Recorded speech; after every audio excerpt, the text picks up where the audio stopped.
Hello guys, आपका स्वागत है हमारे YouTube चैनल पर। और आज की इस वीडियो में हम आपको बताने वाले हैं कि 2026 प्रीलिम्स को लेकर आपकी कैसी तैयारी होनी चाहिए।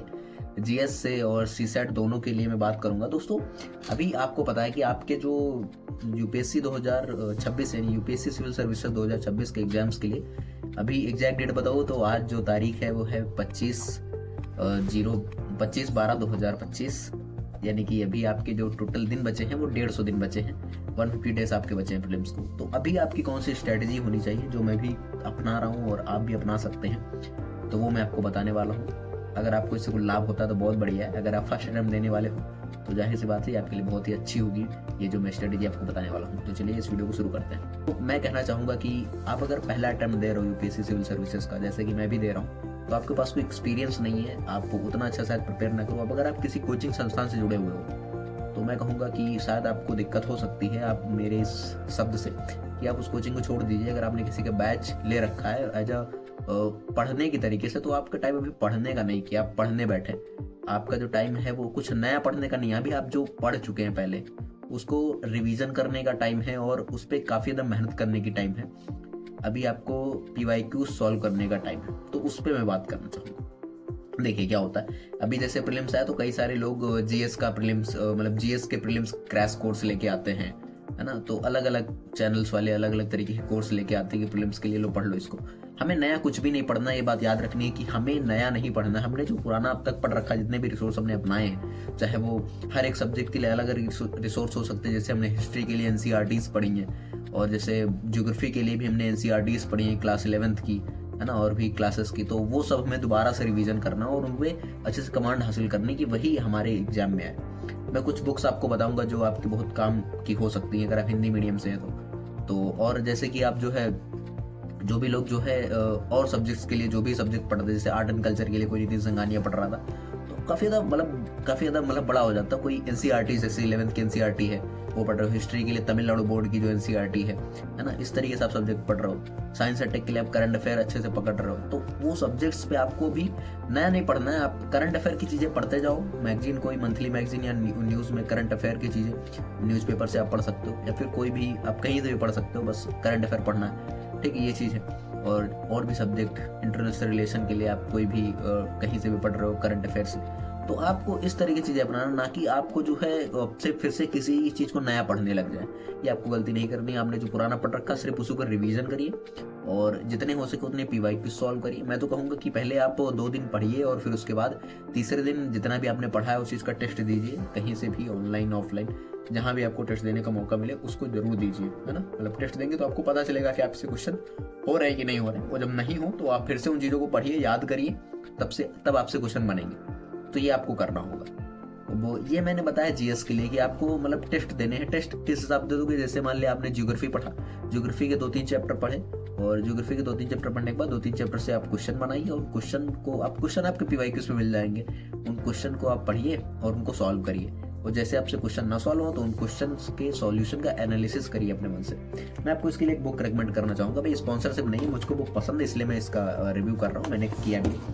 ये बुक है धर्मेंद्र झाकर सर की बुक है ना। इन्होंने पिछले 13 साल के जो यूपीएससी के पेपर है, यूपीएससी सिविल सर्विसेज के, उनका यहाँ पे इन्होंने जो है सोल्यूशन दिया, साथ में एनालिसिस दिया। मैंने इसका रिव्यू चैनल पर डाल रखा, आप जाके देख सकते हो।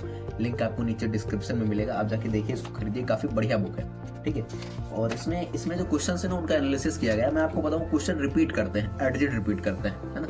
2019 में एक क्वेश्चन इकोनॉमी में पूछा गया और वही क्वेश्चन 2021 की इकोनॉमी में एडजिट रिपीट किया, सिर्फ क्वेश्चन की नंबरिंग चेंज हुई, है ना। ऑप्शन भी वही, सब कुछ वही। हिस्ट्री में इसी तरीके से हुआ। हर सब्जेक्ट में से कोई ना कोई क्वेश्चन आपको मिलेंगे जरूर। तो आपको पिछले 10 से 12 साल के पेपर करने हैं। जैसे कि इस बुक में 13 साल के पेपर कराए गए, तो आपके लिए 13 साल के लिए बहुत इंपॉर्टेंट होगा, क्योंकि 2013 में सिलेबस चेंज हुआ तो उसी के अकॉर्डिंग ये मतलब थोड़ा बनाया गया है। तो आपके लिए काफी ज्यादा फायदेमंद होगा। समझे कि नहीं बात को। तो प्रीवियस ईयर क्वेश्चन बहुत इंपॉर्टेंट होता है ना, खासकर जो है जीएस में। सीसेट में ही होता है लेकिन जीएस में काफी ज्यादा होता है। रिपीट करते हैं एडजिट क्वेश्चन एकदम वही, सेम टू सेम। तो आपके लिए काफी ज्यादा इंपॉर्टेंट हो जाते हैं जो प्रीवियस ईयर के क्वेश्चन है। तो ये पहली बात हो गई कि आपको प्रीवियस ईयर क्वेश्चन पे पूरा रिलाई करना है। साथ में एफ स्टडी में कुछ नया नहीं पढ़ना है, नया सिर्फ करंट अफेयर में ऐड करना है। बाकी जो भी आपने प्रीवियस से रिसोर्सेज पढ़ रखे हैं उनको रिच करिए जितना हो सके, तो नई जानकारी मिले तो उनको लिखिए, ताकि अगर आपको मान लीजिए इस बार प्रीलिम्स में ना हो तो आप सेकंड टाइम जब प्रीलिम्स दे रहे हो तो उसमें आपका चांस बने। तो ये आपको करना है, आपको अपने नोट्स को रिच करना। रिच कैसे होंगे? सिंपल सी बात है, कुछ नई जानकारी मिले, कुछ लगे इंपॉर्टेंट है थोड़ा, तो उसको नोट करिए, शायद अगले साल प्रीलिम्स में आ जाए। तो ये चीज, ये मैंने आपको बताया जीएस के बारे में। अभी आपको देखिए, अभी आपकी तैयारी जनवरी से आप शुरू करिएगा प्रीलिम्स की, और लगातार उसमें पढ़िएगा, कम से कम 8 से 7-8 घंटे आप प्रीलिम्स के लिए, जीएस के लिए पढ़िए, लगातार उस पर मेहनत करिए, सवाल बनाइए उस पर। और नोट्स अगर आपके बने हो तो बहुत बढ़िया, नहीं बने हो तो उनको थोड़ा शॉर्ट नोट्स करके बना लीजिए, क्योंकि लास्ट टाइम 1 मंथ रिवीजन में बहुत आपका काम आएगा। तो ये आप कर सकते हैं। उसके बाद अब बात करते हैं सीसैट की। सीसैट में आप क्या कर सकते हो, कैसे आप अपनी तैयारी कर सकते हो? देखो हाँ, एक और बात मैं बता दूं, जीएस के लिए अगर आप किसी मतलब बैच में जाना चाहते हैं मेंटरशिप के, तो मैं बहुत रेकमेंड करना चाहूँगा आपको। मैं कोई स्पॉन्सरशिप नहीं है भाई ना, ऐसे ही स्पॉन्सरशिप कौन देगा मेरे को। तो आप धर्मेंद्र जाकर सर के जो है, ये जो सर हैं, इन्होंने 4 टाइम्स आईएएस का इंटरव्यू दिया, यूपीएससी का इंटरव्यू दिया है, तो काफ़ी कम मार्जिन से इनका हर बार रह जाता था। अब तो ये फाइनली टीचिंग कर रहे हैं। तो आप जो है इनके जो मेंटरशिप बैच है उसमें ज्वाइन हो सकते हैं। मात्र उसकी जो है 5,000 रुपये है, और 5 महीने आपको पढ़ाएंगे, यानी जनवरी से लेकर जब तक आपका एग्जाम खत्म नहीं होगा तब तक आपको ये पढ़ाएंगे। ऐसे मतलब पढ़ाने का मतलब ये नहीं कि आपको जैसे पढ़ाया जाता है वैसे, वो पढ़ाने वाला काम आपका नहीं है, अब आपको पढ़ना पड़ेगा, है ना। अब आपके प्रीलिम्स आपके खोपड़ी पर है तो पढ़ना पड़ेगा, इसमें आपको पढ़ना है, ये आपको गाइड करेंगे, है ना। क्वेश्चंस कैसे सॉल्व होंगे, टेस्ट आपको दिलाए जाएंगे, तो वो सारी जानकारी ये देंगे आपको, और मेंटोर करेंगे आपको, मेंटोरशिप आपको देंगे। तो ये बहुत बढ़िया चीज़ है, मैंने इनका बैच ज्वाइन कर रखा है, तो आप भी ज्वाइन कर लीजिए। 1 तारीख से क्लासेस शुरू हैं, आप जरूर उसमें ज्वाइन होकर देखिए, लिंक आपको नीचे डिस्क्रिप्शन बॉक्स में मिलेगा, ठीक है। और अब मैं बात करता हूँ सीसैट की फिलहाल के लिए। तो सीसैट में आपको क्या स्ट्रेटेजी अपनानी है? सीसैट देखिए बहुत से लोगों को बाहर करने का एक जरिया है सीसैट, है ना। जो यूपीएससी का प्रीलिम्स इतने लोग देते हैं और उसमें से बहुत कम ही लोग सिलेक्ट होते हैं, तो उसका रीज़न यही है कि सीसैट में बहुत से लोग निकल जाते हैं वहाँ से। तो सीसैट में निकलने का रीज़न क्या है? क्योंकि जो डायनेमिक नेचर है ना, आप देखेंगे तो मैथ्स भी पूछी जाती है, रीजनिंग भी पूछी जाती है ना, रीडिंग कॉम्प्रिहेंशन, तो ये भी पूछा जाता है। तो तीनों से आप क्वेश्चन, आप सोचिए एक के ऊपर आप डिपेंड होके जाए तो आप नहीं कर सकते हो। आप 2 पे डिपेंड होके जाओ तब भी आपको दिक्कत हो सकती है। आपको तीनों में थोड़ा थोड़ा करना होगा। मैं हमेशा से यही लेके चलता हूँ कि आपको हर चैप्टर पढ़ना है। जिस क्वेश्चन से इजी क्वेश्चन आते हैं उसको अटेम्प्ट करिए, जिस चैप्टर से टफ क्वेश्चन आते हैं उनको छोड़ना है ना। आप पहले से समझ के चलिए कि आपको कितने क्वेश्चन छोड़ना है और कितने क्वेश्चन करना है। आप जितने कम क्वेश्चन अटेम्प्ट सही करोगे, आपके नंबर आने के चांस उतने ज्यादा बढ़ेंगे। आप क्वेश्चन अटेम्प्ट किए, गलत निकल गया, उसके नंबर कट जाने हैं, और सही क्वेश्चन के भी नंबर कटने हैं। तो आपको गलत नहीं करना, आपको ज्यादा से ज्यादा सही करना, गलती कम से कम करनी। तो ये चीज आपको ध्यान रखनी है। सीसैट में प्रैक्टिस करिए, आप पीवाईक्यूज की बहुत ज्यादा प्रैक्टिस करिए। पहले तो नॉर्मली आपने पढ़ा ही होगा इतने साल, मतलब आप जो तैयारी कर रहे होंगे तो आपने सीसैट के कोर्स ले रखे होंगे बहुत सारे चैनल से, पीडब्ल्यू हो गया, दृष्टि आईएएस हो गया, और फलाने आपने जो जगह से आपने कोचिंग ले रखी होगी तो वहाँ पे सीसैट पढ़ाएगा होगा। तो उनके आपने जो नोट्स बना रखे हैं, आप उनसे एक बार देखिए कि आपसे क्वेश्चन सॉल्व हो रहे हैं नहीं हो रहे हैं, तो भाई कुछ करिए उनका, है ना, सॉल्व होने चाहिए। वरना आप धर्मेंद्र सागर सर का मतलब सीसैट का नोट है, वो देख सकते हैं भाई। सीसैट मतलब उनके लेक्चर से उनके चैनल पर पढ़ाया जाता है, तो आप देख सकते हैं वहाँ पे। मैं स्पॉन्सरशिप नहीं कर रहा हूँ, पहले ही बोल रहा हूँ, वो काफ़ी बढ़िया पढ़ा रहे हैं, इसलिए मैं उनकी तारीफ कर रहा हूँ, है ना। और जब कोई सही काम करता है, सही नियत से काम करता है, तो उसे हमें आगे बढ़ाना चाहिए।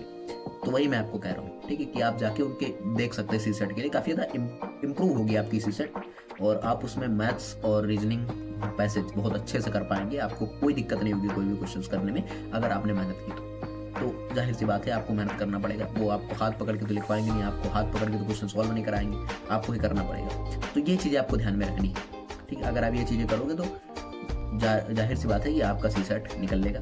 और मेंस की तैयारी अगर आपने पहले की रखी है तो आपका इंटरव्यू भी होगा, है ना। तो आप अगर अच्छे से तैयारी कर रहे हो तो बढ़िया, नहीं कर रहे हो तो करना शुरू करो। फिल्म ज़्यादा टाइम बचा नहीं है और आप मेहनत करना शुरू कर दो, अभी आपके पास ज़्यादा टाइम नहीं है। तो यही वीडियो थी मेरी, आपको आई होप पसंद आई होगी। तो मैंने सीसैट की स्ट्रेटेजी आपको बताई है।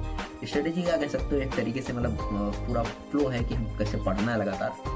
तो आप पढ़ सकते हो, टाइम टेबल बनाइए कि मुझे इतने महीने में ये खत्म करनी है, सब्जेक्ट खत्म करनी, पॉलिटी, इकोनॉमी, ये सब मुझको पढ़ना है। तो आप उन चीज़ों को ध्यान रखिए, याद भी करते चलिए, रिवीजन भी करते चलिए।